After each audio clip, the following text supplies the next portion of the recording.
c'est vrai qu'au départ, on a vraiment pensé qu'il y aurait un gros problème en Afrique. Pour l'instant, on touche du bois et on va dire l'Afrique s'en sort plutôt bien. Alors c'est vrai qu'on a évoqué la saisonnalité. On pense que de toute façon, les températures plus élevées sont défavorables au virus, ça, ok. Attendez-moi, ça c'est établi ou on pense? Non, je pense qu'il y a quelques arguments. Non, ce qui est clair, c'est qu'encore une fois, il y a un caractère saisonnier au virus pour plusieurs raisons. Meilleure santé, encore une fois, du système immunitaire quand le temps est plus chaud, mais aussi stabilité des gouttelettes différentes dans un environnement plus chaud, et surtout, vous voyez, quand votre gouttelette elle tombe sur une plaque métallique, à l'heure actuelle en France, la plaque métallique elle est à 15-20 degrés. D'accord. Alors que vous allez avoir en Afrique, elle va peut-être être 40-45 degrés sous le soleil, et là, à 40-45 degrés, la gouttelette, enfin le virus à l'intérieur de la gouttelette ne va pas survivre, va pas survivre très longtemps. Voilà.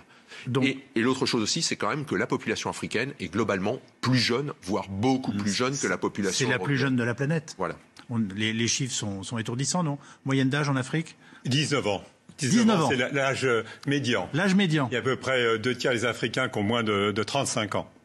Mais ce qui est quand même important aussi, il faut dire les choses, c'est que dès qu'on parle de l'Afrique, on disait les types seront absolument incapables, etc. C'est faux. Qu'est-ce qu'ils ont fait? Ils ont fermé les aéroports, ils se sont pris en charge, ils ont donné un certain nombre de consignes. Bien sûr que dans les grands centres urbains, il y a des difficultés de confinement avec l'économie informelle et autres. Mais simplement, l'Afrique, ils ont quand même bien réagi. Alors, on a toujours l'impression qu'ils sont à la traîne, qu'ils attendent. Ils ont tellement bien réagi que ce sont des dizaines de milliers de Français qui faisaient la gueule à Marrakech ou à Abidjan ou à Dakar parce qu'ils ne pouvaient pas rentrer en France, parce qu'ils ont vraiment fermé le truc.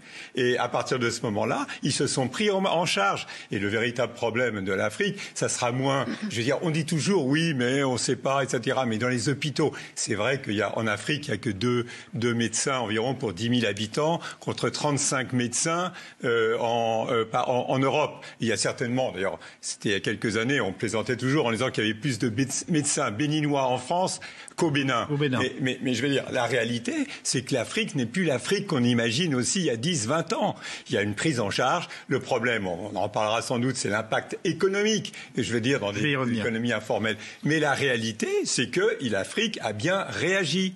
Donc, il y a effectivement, il y a les classes d'âge, la jeunesse et autres, qui est moins affectée par le coronavirus. Mais sauf qu'il y a le problème de déscolarisation, les enfants mangent pas, etc., etc.